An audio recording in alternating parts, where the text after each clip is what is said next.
माँ मंगला गौरी व्रत कथा। श्रावण माह के प्रत्येक मंगलवार को माँ गौरी को समर्पित यह व्रत मंगला गौरी व्रत के नाम से प्रसिद्ध है। मंगला गौरी व्रत महिलाओं के बीच उनके पति की लंबी आयु के लिए जाना जाता है।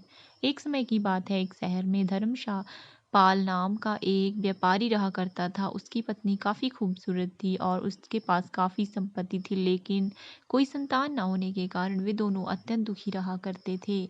ईश्वर की कृपा से उनको एक पुत्र की प्राप्ति हुई, लेकिन वह अल्पायु था। उसे यह श्राप मिला था कि 16 वर्ष की आयु में सांप के काटने से उसकी मृत्यु हो जाएगी। संयोग से उसकी शादी 16 वर्ष से पहले ही एक युवती से हुई, जिसकी माता मंगला गौरी व्रत किया करती थी। परिणाम स्वरूप उसने अपनी पुत्री के लिए एक ऐसे सुखी जीवन का आशीर्वाद प्राप्त किया था, जिसके कारण वह कभी विधवा नहीं हो सकती थी। इस वजह से धर्मपाल के पुत्र ने 100 साल की लंबी आयु प्राप्त की।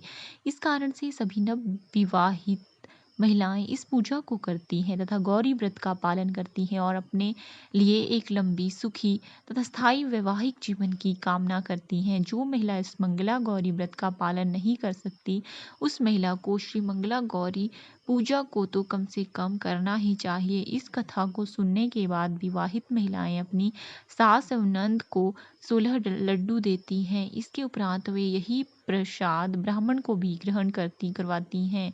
इस विधि को पूरा करने के बाद व्रती 16 बाती वाले दीपक से देवी की आरती करती हैं। व्रत के दूसरे दिन बुधवार को देवी मंगला गौरी की प्रतिमा को नदी या पोखर में विसर्जित किया जाता है। अंत में मां गौरी के सामने हाथ जोड़कर अपने समस्त अपराधों के लिए एवं पूजा में हुई त्रुटियों के लिए क्षमा अवश्य मांगे।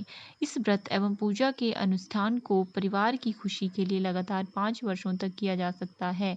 अतः इस मंगला गौरी व्रत को नियमानुसार करने से प्रत्येक व्रती के वैवाहिक जीवन में सुख की बढ़ोतरी होती है तथा पुत्र पौत्रादि की प्राप्ति एवं पुत्र पौत्रादि का जीवन भी सुखपूर्वक व्यतीत होता है। ऐसी इस मंगला गौरी व्रत की महिमा वर्णित की जाती है।